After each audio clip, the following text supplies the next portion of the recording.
ॐ विश्वानि देव सवितरदुरितानि परासुव यद्भद्रं तन्न आसुव। ओम शांति शांति शांति। मित्रों, उपासना में मैंने कल आपको बताया था 8 अंग यम नियम आसन प्राणायाम प्रत्याहार धारणा ध्यान समाधि। अच्छा, ये भी अजीबोगरीब स्थिति है कि हमारे देश पर इस समय जो है एक ऐसी स्थिति चल रही है जिस स्थिति में भारत ने इस समय पाकिस्तान की खाट खड़ी कर रखी है और युद्ध चल रहा है, वीरता का समय है। और हमारा जो इस समय विषय चल रहा है वो विषय चल रहा है उपासना का। लेकिन सच मानिए तो यही गहराई होती है किसी समाज की कि वो युद्ध के मैदान में बैठकर भी वैराग्य के गीत गा सकता है। ये बहुत बड़ी बात होती है, छोटी बात नहीं होती है। तो आइए, जहाँ एक और हमारे सैनिक जो हैं वो शौर्य प्रदर्शित कर रहे हैं, हम उन सभी वीरों को अभिनंदन करते हुए, उनके शौर्य को प्रणाम करते हुए, उनके शौर्य की छाया में बैठकर आइए हम उपासना करें। और वैसे भी याद रखिए कि उपासना कोई तभी कर सकता है जब उसके पास रक्षक खड़े। विश्वामित्र यज्ञ तब तक ठीक ठीक नहीं कर सकते जब तक राम और लक्ष्मण पहरे पर न खड़े। राम और लक्ष्मण पहरे पर खड़े होते हैं तो विश्वामित्र शांति से यज्ञ कर सकते हैं। इसीलिए राम और लक्ष्मण, उनके धनुष और बाण, इनकी बेहद आवश्यकता हर समय होती है और कोई समय ऐसा नहीं होता जब ऐसा न हो। अब एक चीज समझने का प्रयास कीजिए। कल मैंने आपको यम नियम आसन प्राणायाम प्रत्याहार धारणा ध्यान समाधि में धारणा तक बताया था, ध्यान और समाधि नहीं बताई थी, संकेत करके छोड़ दिया था। एक बार दोहरा देता हूं जल्दी जल्दी से। यम 5 हैं: अहिंसा, सत्य, अस्तेय, ब्रह्मचर्य, अपरिग्रह। अहिंसा मतलब अकारण किसी को दुख न देना, निर्वैर हो जाना। सत्य मतलब अप्रामाणिक बातों को न मानना, सृष्टि क्रम नियम के विरुद्ध जो बातें जाती हैं उन्हें नहीं स्वीकार करना। आपको ऐसा लग सकता है कि मेरे सामने होता हुआ घटित दिखाई दे रहा है, ऐसा हो रहा है, देखने में आता है कि ऐसा हो रहा है, तो समझ जाइए वो आंख का धोखा है, इससे ज्यादा कुछ नहीं है ना। वो है तो ये, मतलब किसी को बुरी लग सकती है, लेकिन बात यही है कि वो जो धीरेन्द्र शास्त्री जी हैं जो लोगों के पर्चे खोल देते हैं और बता देते हैं कि किसके जीवन में क्या होने वाला है, वही हमला नहीं बता पाए कि हमारे 26 लोगों को पहलगाम में मार दिया जाएगा, उधर नहीं जाना चाहिए। उन 26, 27, 28 लोगों के अच्छा, उन्हें खुद से ही आभास होता है। वो कहते हैं, वो स्वयं बुलाते हैं कि ऐसा ऐसा व्यक्ति है, उसे इधर बुला कर लाओ, पीले कपड़े वाला व्यक्ति है, उसे बुला कर लाओ, फला वेश में व्यक्ति है, फला जगह बैठा है, वो पत्रकार है, ये पुलिस वाला है, वो बुलाते हैं अपने पास। क्यों? उन्हें इसका आभास नहीं हुआ कि वहां ऐसी घटना होने वाली है। इसलिए याद रखो, सृष्टि क्रम नियम के विरुद्ध जो कुछ है उसमें हाथ की कारीगरी हो सकती है, आंख का धोखा हो सकता है, कान का धोखा हो सकता है, इंद्रियों को धोखा हो सकता है, जिसके कारण आपको वैसा दिख रहा है। सृष्टि क्रम नियम के विरुद्ध परमात्मा नाम की सत्ता कोई कार्य नहीं होने देती। परमात्मा से ज्यादा ताकतवर संसार में कोई नहीं है। परमात्मा अपने विज्ञान और सृष्टि के नियमों के विरुद्ध संसार में कुछ भी घटित होने नहीं देता। अगर कोई घटित करना चाहता है तो सीधे परमात्मा से लड़ाई है। अब परमात्मा से कौन लड़ सकता है ये भाई वही जाने। अहिंसा, सत्य, अस्तेय। अस्तेय मतलब चोरी नहीं करना, किसी भी प्रकार की चोरी नहीं, मन से, वाणी से और कर्म से। ब्रह्मचर्य, वीर्य निग्रही रहना। अपरिग्रह, आवश्यकता से अधिक और कम वस्तुओं का संचय न करना, न कम में काम चलाना, न अधिक का संचय करना। नियम, शौच। शौच मतलब बाहर और भीतर की सफाई रखना। संतोष, हमेशा प्रसन्न रहना। तप यानी द्वंद्वों का सहन करते हुए सत्य और वेद के मार्ग को नहीं छोड़ना। स्वाध्याय, ऋषियों के ग्रंथों का पढ़ना और पढ़ाना, दोनों काम करने हैं। पढ़ना 50% काम होता है, पढ़ाना बाकी 50% काम है। अगर आपने केवल पढ़ने का काम किया तो कुछ नहीं किया, आपने पढ़ाने का भी किया तो आपने पूरा काम किया है, मुकम्मल किया है। तो ये बन जाता है पूरा का पूरा पढ़ना और पढ़ाना, सुनना और सुनाना, ऐसा स्वाध्याय। ईश्वर प्रणिधान। ईश्वर प्रणिधान मतलब ईश्वर के ही ख्याल में रहना, हर समय जानना कि ईश्वर मुझे देख रहा है, छीन रहा है, और ये संसार जो है ये ईश्वर की दी हुई संपत्ति है, मुझे इसकी रक्षा करनी है, इसका संरक्षण करना, इसे बचाना। अब इसमें एक चीज विशेष आती है कि आखिर संसार में व्यक्ति वैराग्य की तरफ कैसे मुड़ेगा। इसमें एक छोटी सी कहानी मैं आपको सुनाता हूँ। कहानी ऐसा है कि ऋषि याज्ञवल्क एक हुए। अब जब वो सन्यासी नहीं हुए होंगे तो गृहस्थ रहे होंगे। गृहस्थ के प्रारंभिक दिनों में कैसे रहे होंगे नहीं कह सकते। उनकी दो पत्नियां थी, एक का नाम था माँ कात्यायनी और एक का नाम था माँ मैत्रेयी। माँ कात्यायनी भी विदुषी स्त्री थी, लेकिन वो गृहस्थ अधिक थी, गृहस्थ में उसका अधिक मन लगता था। और माँ मैत्रेयी जो है वो बहुत विदुषी स्त्री थी, उसमें विदुषी मन लगता था। जब उन्होंने घर द्वार छोड़ने का निश्चय लिया ऋषि याज्ञवल्क ने, तो उन्होंने कहा संपत्ति को दोनों में बराबर बांट देता हूं। दोनों को बुलाया, कहा संपत्ति को बराबर बांट देता हूं। तो माँ कात्यायनी तो मान गई, उसे तो अपने बच्चे पालने थे। सामान्य स्त्री जैसे होती है, अच्छी एक सुघड़ महिला, अपने बच्चों से प्रेम करने वाली, अत्यंत लाड़ना में रहने वाली, उसे तो अपने बच्चों के लिए चाहिए था। तो उसने कहा ठीक है भाई, जब जा ही रहे हो तो दे दो। लेकिन माँ मैत्रेयी ने पूछा कि आप जहां जा रहे हैं वहां कैसे काम चलाएंगे जब सब कुछ हमें दे जाएंगे। तो उन्होंने कहा वहां जो मेरे साथ जाएगा उसे मुझसे कोई छीन नहीं सकता, वो नष्ट नहीं होता है। वही मेरे साथ रहेगा, वही मेरी रक्षा करेगा, वही मेरा सहयोग करेगा। तो माँ मैत्रेयी बोली फिर ये बर्तन भांडे मैं क्यों लूं, मुझे भी वही दो जो कभी नष्ट नहीं होता, जिसे कोई बांट नहीं सकता, जो मरता नहीं है, जिसमें परिवर्तन नहीं होता, मुझे भी वही दो, मुझे नहीं चाहिए ये संसार भर का राज्य लेकर भी मैं क्या करूंगी। जो सब कुछ छिन जाने वाला है, मर जाने वाला है, जो परिवर्तनशील है, उस परिवर्तनशील वस्तु को लेकर मैं ही क्या करूंगी। ये ये तुम अपनी पत्नी को दे दीजिए, मुझे नहीं चाहिए ये। मुझे वही चाहिए जो कभी नहीं समाप्त होता। और यहाँ वैराग्य के संबंध में बहुत अच्छा उपदेश ऋषि याज्ञवल्क्य माँ मैत्रेयी को उस समय करते हैं।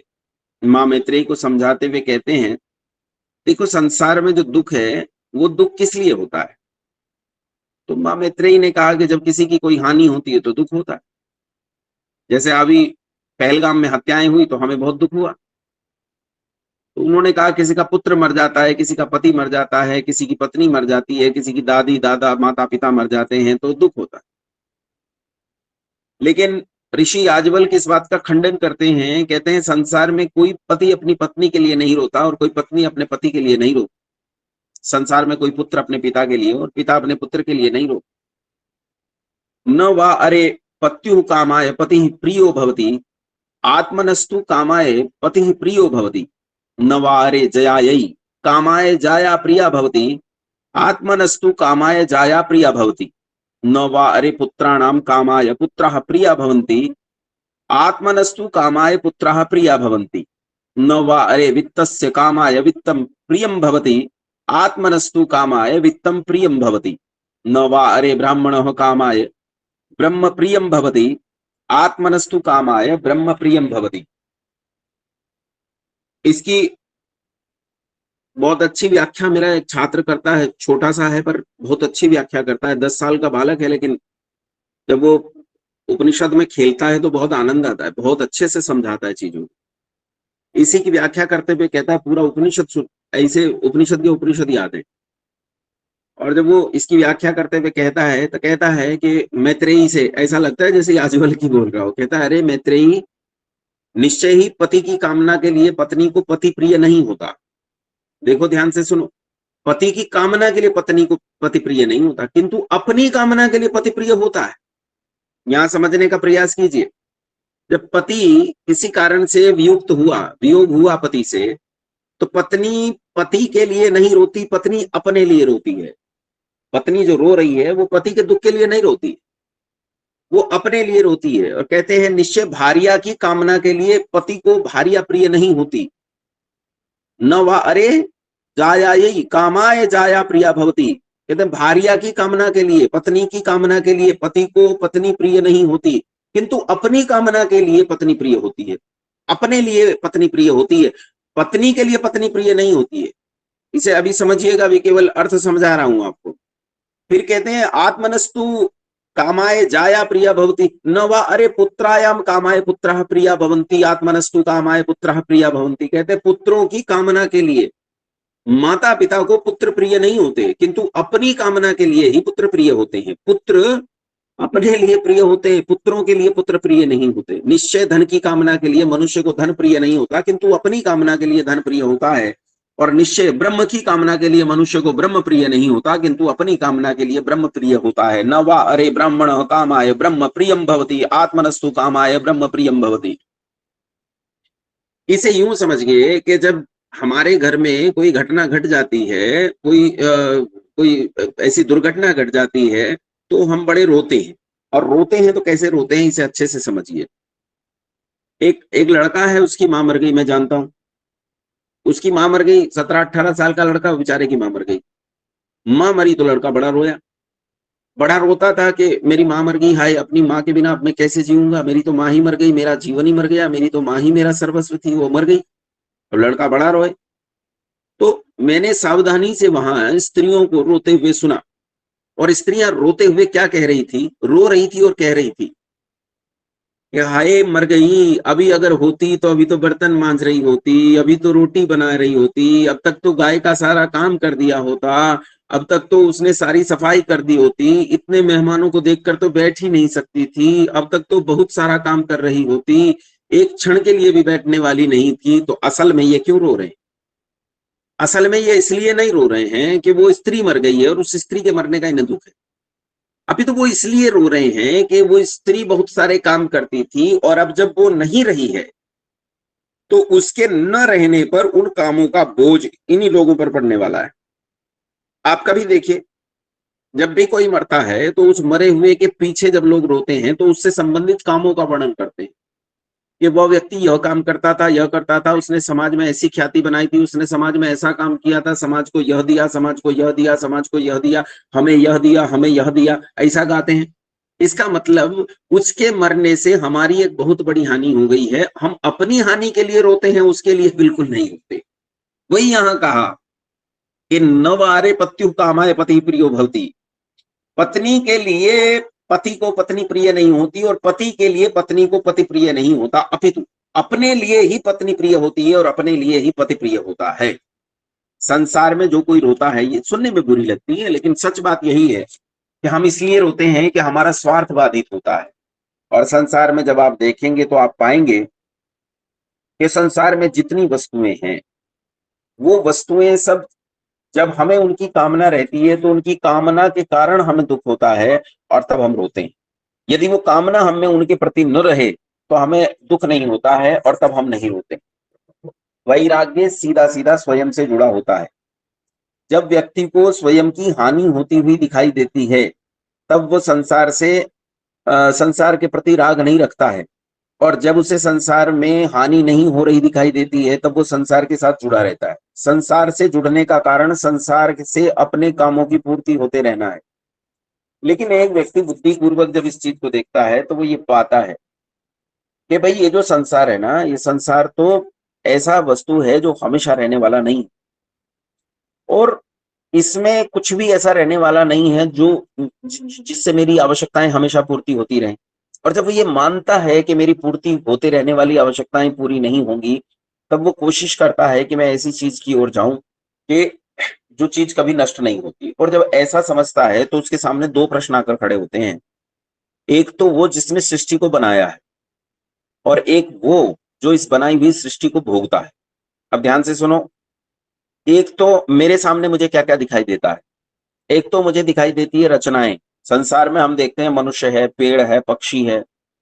मनुष्य में हम देखते हैं, संसार में हम देखते हैं पहाड़ है, नदी है, कितनी सारी चीजें हमें दिखाई देती हैं, सागर है, इतने बड़े बड़े ग्रह नक्षत्र पिंड आदि हैं। ये रचनाएं हैं, और रचनाओं से पता चलता है कि इनका कोई रचनाकार है। तो दो चीजें हो गई, रचना और रचनाकार। रचनाकार हमें दिखाई नहीं दे रहा है, लेकिन बुद्धिमान आदमी जानता है कि रचना मौजूद है, तो उसका कोई रचनाकार भी मौजूद है। तो दो चीजें हमारे सामने हो गई, और एक मैं हो गया जो इस सारे को देख रहा हूं। तीन चीजें हो गई। तो इन तीनों चीजों के नाम ये हैं कि ये जो बनाई गई रचनाएं हैं, इन रचनाओं का नाम है प्रकृति। जो बनाने वाला रचनाकार है उसका नाम है परमात्मा। और इन दोनों को जो शांति से देख रहा है कि ये क्या हो रहा है, वो है आत्मा। और ये आत्मा बड़े झगड़े का विषय है कि ये आत्मा क्या है। देखो, मैं हमेशा कहता हूं कि हम संसार में बहुत कुछ जान लेना चाहते हैं और बहुत कुछ जान रहे होते हैं और पढ़ भी रहे होते हैं उस ओर। लेकिन समस्या ये होती है कि जब हम जान रहे होते हैं तो हम संसार के बारे में अधिक जान रहे होते हैं और अपने बारे में थोड़ा कम जान रहे होते हैं। हम अपने बारे में जानने की तरफ बढ़ते हैं, तब हम कहीं अधिक जानने की तरफ बढ़ते हैं और जब संसार के बारे में जानने की तरफ बढ़ते हैं तो थोड़ा कम जान पाते हैं। इसे समझिए, एक कहानी सुनाता हूँ। नारद की आख्यायिका है, मैंने पहले भी कई बार सुनाई है, आज भी सुना देता हूँ, सुनिए। नए लोगों के लिए ये अच्छा समझाने वाला एक प्रकरण है। एक बार कहते हैं कि नारद जी और श्री कृष्ण जी महाराज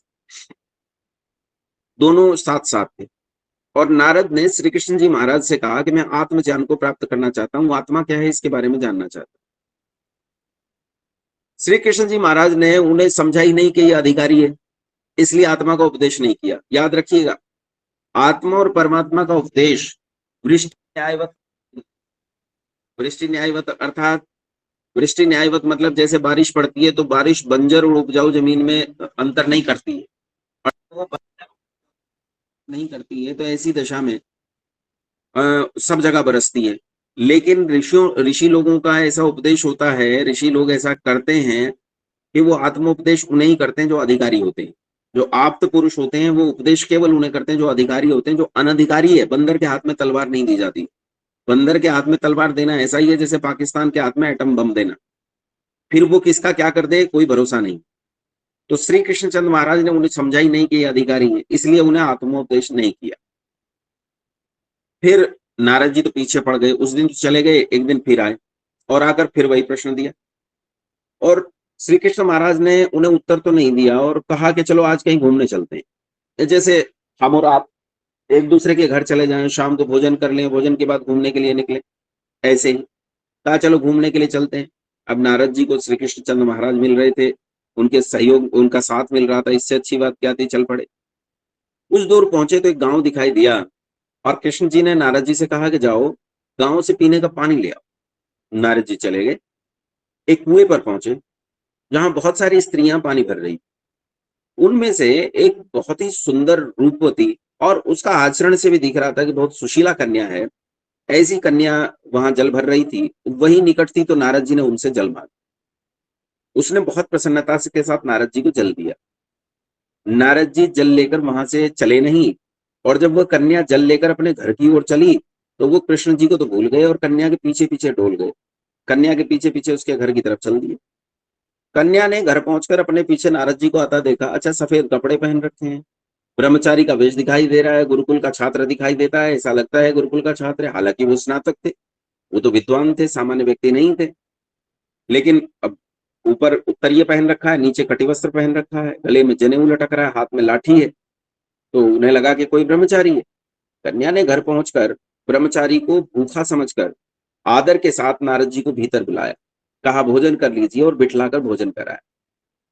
भोजन करने के बाद भी नारद जी वहां से टले नहीं, बैठ गए एक नंबर के। तो अब कन्या को भी ये लगा कि भाई ब्रह्मचारी थक गया होगा, तो उसने लाकर एक तकिया दे दिया, महाराज अतिथिशाला, इसमें विश्राम कर लीजिए। विश्राम करने लगे और इतने में ही कन्या का पिता जो कहीं बाहर गया हुआ था वो लौट आया। उसकी आकर नारद जी से भेंट हुई और जब उसने नारद जी से बात की तो पता चला, अरे बाप रे, ये तो बहुत विद्वान व्यक्ति बैठा है सामने। नारद जी कोई सामान्य व्यक्ति तो थे नहीं, बहुत विद्वान थे। उनकी विद्वत्ता को देखकर पिता बहुत प्रभावित हुआ और नारद जी तो क्योंकि कन्या पर मोहित हो चुके थे, तो इसलिए उन्होंने जब देखा कि पिता मुझसे प्रभावित भी हैं और बहुत सरल व्यक्ति भी हैं, तो उन्होंने अवसर देखकर कन्या का हाथ जो है पिता से मान लिया कि मैं अमुक अमुक गुरुकुल का छात्र हूँ, वहां से मैंने स्नातक किया है, इतनी विद्याएं मैंने पढ़ी हैं और ऐसा ऐसा योग्य हूँ, स्कूल का हूँ, ऐसा हूँ वैसा हूँ, सब बता दिया। अपनी मित्रताएं बता दी, मैं कहाँ कहाँ का रहने वाला हूँ, क्या है, सब बता दिया। वो सब अच्छा था। कहा अगर आप योग्य समझें तो कन्या का मेरे साथ विवाह कर दें। तो कन्या के पिता ने सोचा भाई घर बैठे ये तो मतलब लॉटरी लग गई है, इतना बढ़िया लड़का कहाँ मिलेगा। उन्होंने भी चटमंगनी पट दिया, उन्होंने भी विवाह कर दिया। अब कुछ दिन बाद पिता तो मर गए, अब कन्या घर में रह गई और कन्या और नारद जी दोनों रहने लगे प्रसन्नता पूर्वक। कुछ काल के बाद जब पिता का देहांत हो गया तो फिर ये दोनों घर के मालिक हो गए अच्छा, ये कोई छोटे मोटे राजा थे, राजा थे तो उस घर के मालिक हो गए और राजा के स्थान पर यही बैठ गए। इनके 3 पुत्र हो गए और 3 पुत्र होकर अ, आराम से राज्य चल रहा था। लेकिन विलासिता में ऐसे डूबे, पत्नी के साथ के सब कुछ भूल गए। उधर पड़ोसी राजा ने हमला किया और बाढ़ भी आ गई। तो ये भागे किसी तरह जान बचाकर, और बाढ़ में अपनी पत्नी और तीनों बच्चों को लेकर जब जा रहे थे, देखो वो संपत्ति गई, वो घर गया, वो राज्य गया, सोना गया, चांदी गया, हीरे गए, जवाहरात गए, घर में जितनी प्रकृति थी, जितनी संपत्ति थी, सब गई। अच्छा, उसकी चिंता थी भी नहीं, अभी बचाने की चिंता थी पत्नी को और बच्चों को। तीनों बच्चों और पत्नी पत्नी को लेकर भागे वहां से। अब नदी में जब तैर रहे थे तो नदी में पानी बढ़ने लगा।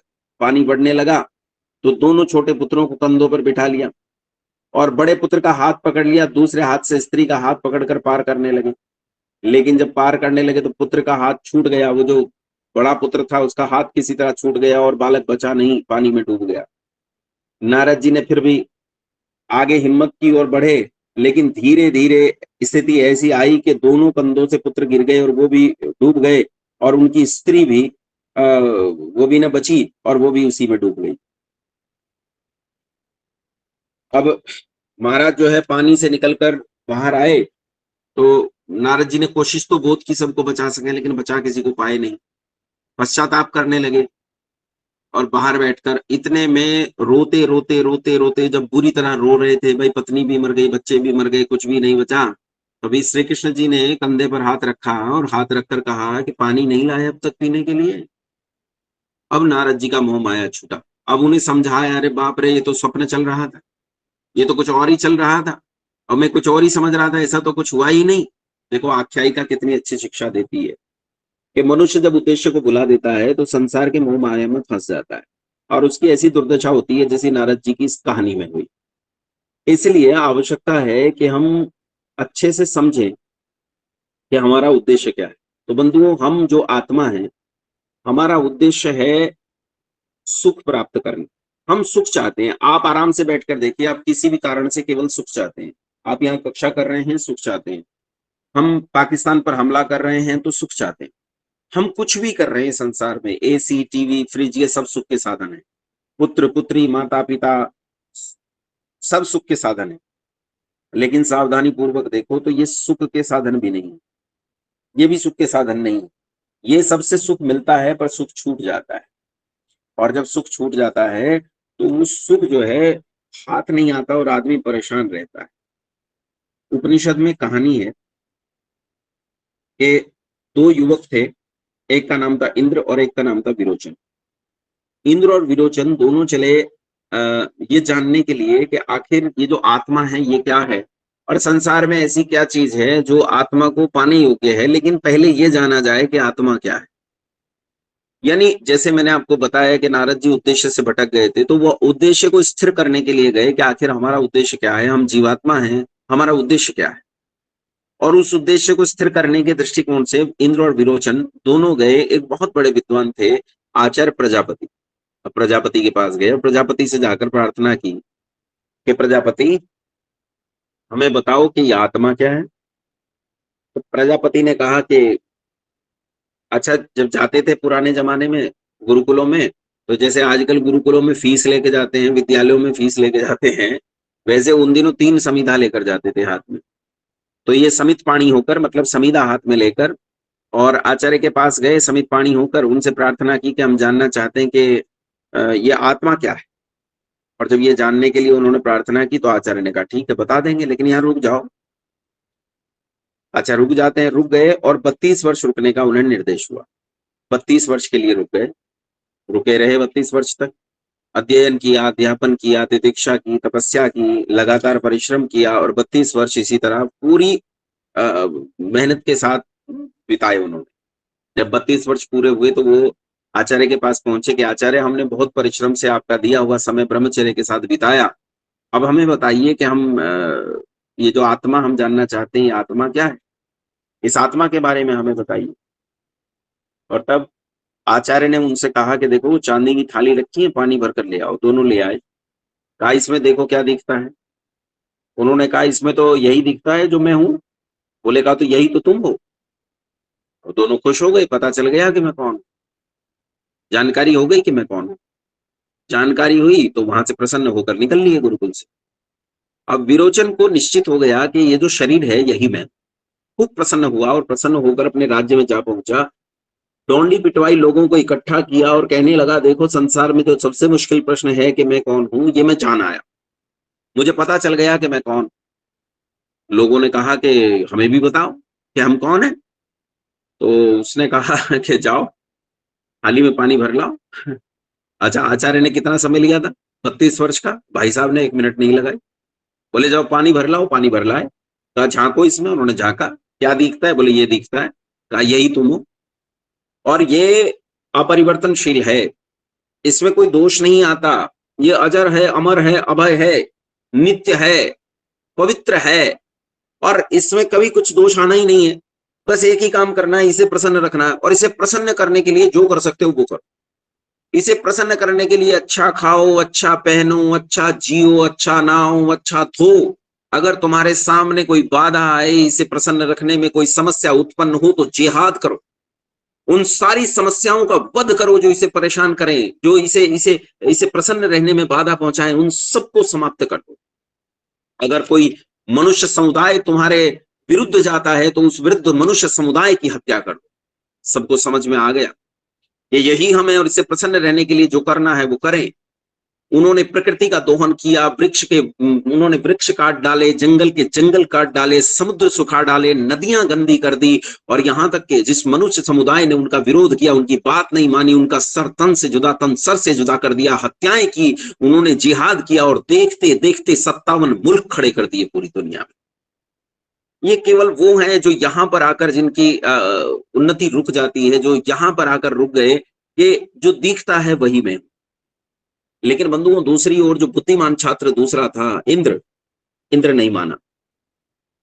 इंद्र ने जब स्वयं को थका हुआ पाया, तो अपने चेहरे पर निराशा देखी, उदासी देखी, थकान देखी। धूप में गया तो काला, और छाया में गया तो स्वयं को गोरा पाया। कपड़े निकाले तो नंगा पाया, कपड़े पहने तो सुंदर पाया। जब ऐसा देखा तो इंद्र ने देखा इसमें परिवर्तन हो रहा है, और आचार्य ने कहा था ये परिवर्तनशील नहीं है। वापस लौटा, बोला आचार्य संदेह है। आचार्य ने कहा मुझे पता था तुझे संदेह होगा, जा 32 वर्ष और ब्रह्मचर्य का पालन कर। 32 वर्ष और ब्रह्मचर्य का पालन किया, और ब्रह्मचर्य का पालन करके फिर आया। कहा आचार्य अब बताओ मैं कौन हूं। तो उन्होंने कहा सोते हुए कभी स्वप्न देखता है? बोले देखता हूं। कहा जो स्वप्न देखता है वही तू है। अब इंद्र प्रसन्न हो गया कि पता चल गया कि जो स्वप्न देखता है वही मैं हूं। लेकिन कुछ ही दूर जाने पर ठिठका कि स्वप्न में तो संकल्प मिथ्या होते हैं, स्वप्न में जो दिखाई देता है वो तो सत्य संकल्प नहीं है, उसमें तो गड़बड़ है, बिगाड़ है, झूठ है। सच सब कुछ नहीं होता, कुछ सच भी दिख जाता है, कुछ झूठ भी दिख जाता है। वापस लौटा, आकर बोला आचार्य मैं मिथ्या संकल्प नहीं हो सकता। अगर मैं अजर अमर अभय नित्य पवित्र हूं, तब मैं मिथ्या संकल्प नहीं हो सकता। लेकिन स्वप्न में तो मिथ्या संकल्प होते हैं। मुझे बताओ मैं कौन हूं। आचार्य ने कहा 32 वर्ष और रुको। अब देखो 32 32 32 कितने साल हो गए? 96 वर्ष हो गए, 96 ईयर्स। यहाँ 96 ईयर्स बताने का मतलब 96 नहीं है, वो फिर कभी बताऊंगा ना कि 96 की संगति कहां से बनती है। लेकिन अभी इतना समझिए कि कहने का अर्थ यह है कि आत्मा को जानना इतना सरल काम नहीं है। इसे जानने के लिए बहुत लंबा स्वाध्याय, तितिक्षा, तपस्या, अध्ययन, अध्यापन करना पड़ता है। 32 वर्ष और रुक गया, और फिर आया आचार्य के पास। बोला अब बताओ आचार्य मैं कौन हूं। तब आचार्य ने कहा कि कभी गहरी नींद में सोते हो? बोले हाँ सोता हूं। कैसा लगता है? बहुत अच्छा लगता है। सोता हूं, उठता हूं तो ऐसा लगता है आनंद आ गया, और गहरी नींद का सुख जो है वो अद्भुत है, बार बार चाहता हूं कि वो सुख मुझे मिले। तो उन्होंने कहा यह जो गहरी नींद में सोता है यही तू है। अब ये फिर प्रसन्न हो गया कि पता चल गया कि जो गहरी नींद में सोता है वही मैं। लेकिन तभी इसके मन में एक और प्रश्न उठा, शंका उठी कि गहरी नींद में तो मैं अविद्या में रहता हूं, गहरी नींद में तो मैं किसी मिथ्या अनुराग में रहता हूं, गहरी नींद में अज्ञान और अंधकार है। अगर मैं अज्ञानी अंधकारी हूं, अगर मैं अविद्या से ग्रस्त हूं, अगर मैं मूर्खता और अचेतन जैसी अवस्था वाला हूं, तब मैं चेतन क्यों कर हो सकता हूं, और कैसे हो सकता हूं? इसके मन में शंका उत्पन्न हुई। इसने आचार्य से कहा कि आचार्य मुझे अभी भी संदेह है कि यह मैं हूं। तब आचार्य ने कहा कि तू सच्चा पात्र है जो ये जान सकता है कि आत्मा क्या है। इसलिए बंधुओं ये हमेशा याद रखो कि आत्मा को जानना केवल हम पढ़ लेते हैं गीता में कि वासांसी जीर्णानि यथा विहाय नवानि गृह्णाति नवो प्राणी तथा शरीराणि विहाय जीर्णान्यन्यानि संयाति नवानि देहि, ये जान लेते हैं कि जैसे मनुष्य फटे पुराने वस्त्र छोड़कर नए वस्त्रों को धारण कर लिया करता है, वैसे ही आत्मा जीर्ण शीर्ण निकम्मे शरीर को छोड़कर अच्छा शरीर धारण कर लेती है और प्रसन्न हो जाते हैं कि हमें पता चल गया कि आत्मा क्या है। आत्मा को जानना इतना सरल काम नहीं है। ये जो इतना सारा समय लगाया, ये इसीलिए लगाया ताकि आपको ये बताया जा सके कि आखिर आत्मा क्या है। आत्मा कोई सरल चीज नहीं है। आत्मा को मैं भी आपको नहीं बता सकता कि मैं यहां आपको बता दूं कि आत्मा क्या है और आप जान जाओ, लेकिन फिर भी एक छोटी सी चीज तो आपको जरूर बताकर चलूंगा। आइए समझने का प्रयास करते हैं। एक रहस्यवाद, एक छायावाद समझने का प्रयास करते हैं। ये मैं आपको रास्ता दे रहा हूं कि हम आत्मा के बारे में कैसे विचार करेंगे, क्योंकि उपासना में आपको बहुत कुछ विचार करना पड़ेगा और जब आप बहुत कुछ विचार करेंगे तो विचार करते हुए आप उस रास्ते पर बढ़ेंगे तो निश्चित रूप से आप उस रास्ते में कई ऐसी चीजें पाएंगे जो आपसे धनी लोगों को, बुद्धि के धनी लोगों को भी नहीं मिली होंगी और आपको मिल जाएंगी। निरंतर प्रयास करने रहने से ये सार्थक चीजें हमें प्राप्त हो सकती हैं। आइए इसे समझने का प्रयास करते हैं, कैसे हमें सार्थक चीजें प्राप्त हो सकती हैं। अच्छा, आत्मा के संबंध में विश्लेषण कैसे करना है, वो विश्लेषण आपको मैं बताने का प्रयास कर रहा हूँ, ये समझाने का प्रयास कर रहा हूँ कि आत्मा के संबंध में विश्लेषण का तरीका क्या है। देखो, एक छायावाद, छायावाद समझते हो ना? जिन्होंने काव्य पढ़ा होगा, हिंदी काव्य पढ़ा होगा, या उसमें एक छायावाद युग आता है पूरा का पूरा। छायावाद का मतलब होता है कि उसमें कहा कुछ और जा रहा है, मतलब कुछ और निकल रहा है। उसी छायावाद को समझने की कोशिश करें। आत्मा क्या है, आत्मा किसे कहते हैं, इसे जानने के लिए एक छोटी सी चीज अपने पर घटाओ। अब मेरे शब्दों से ज्यादा उन चीजों पर ध्यान देना जो मैं कह रहा हूं। आपके हाथ में मोबाइल फोन है और आप कहते हो ये मोबाइल फोन मेरा है। आप कहते हो ये मोबाइल फोन मेरा है। इसका अर्थ क्या है? इसका अर्थ जानते हो क्या है? इसका अर्थ है कि मोबाइल फोन पर आपका अधिकार है। इसका मतलब है कि मोबाइल फोन पर आपका अधिकार है। अब मोबाइल को अपने हाथ से अलग रखो, दूर रखो अपने से, मेरी बात मानो और दूर रखो फोन को अपने से। अब सुनो फिर ध्यान से। जब मैं कहता हूं कि मोबाइल फोन मेरा है, इसका मतलब है मोबाइल फोन पर मेरा अधिकार है, किंतु मैं मोबाइल फोन नहीं हूं। फोन अलग, मैं अलग, मेरा फोन पर अधिकार मात्र है, मैं फोन नहीं। ये समझ लेना। आपके घर में जो सामान रखा है, ये सामान आप नहीं हो। आप कहते हो सामान मेरा है। जब हम किसी चीज के साथ ये संबंध जोड़ते हैं कि ये मेरा है, इसका मतलब है मेरा उस वस्तु पर अधिकार है, लेकिन मैं वो वस्तु नहीं हूं। जैसे मैं कहता हूं ये मेरा पुत्र है, तो मैं कहता हूं ये मेरा पुत्र है, इसका मतलब मेरा उस पुत्र पर अधिकार है, लेकिन वो पुत्र मैं नहीं हूं। पुत्र अलग है और मैं अलग हूं। जब मैं कहता हूं ये मेरी माँ है, तो माँ अलग है, मैं अलग हूं। मेरा उस माँ पर अधिकार है, मैं ये कहने का अधिकार रखता हूं कि ये मेरी माँ है।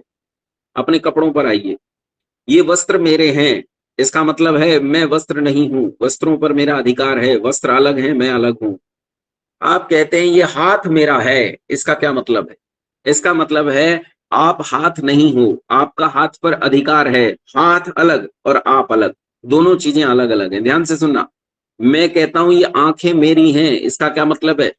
इसका मतलब है आंखें अलग, मैं अलग, मेरा आंखों पर अधिकार है। मैं आंख नहीं हूं, मैं आंख से अलग और विलक्षण कोई वस्तु हूं।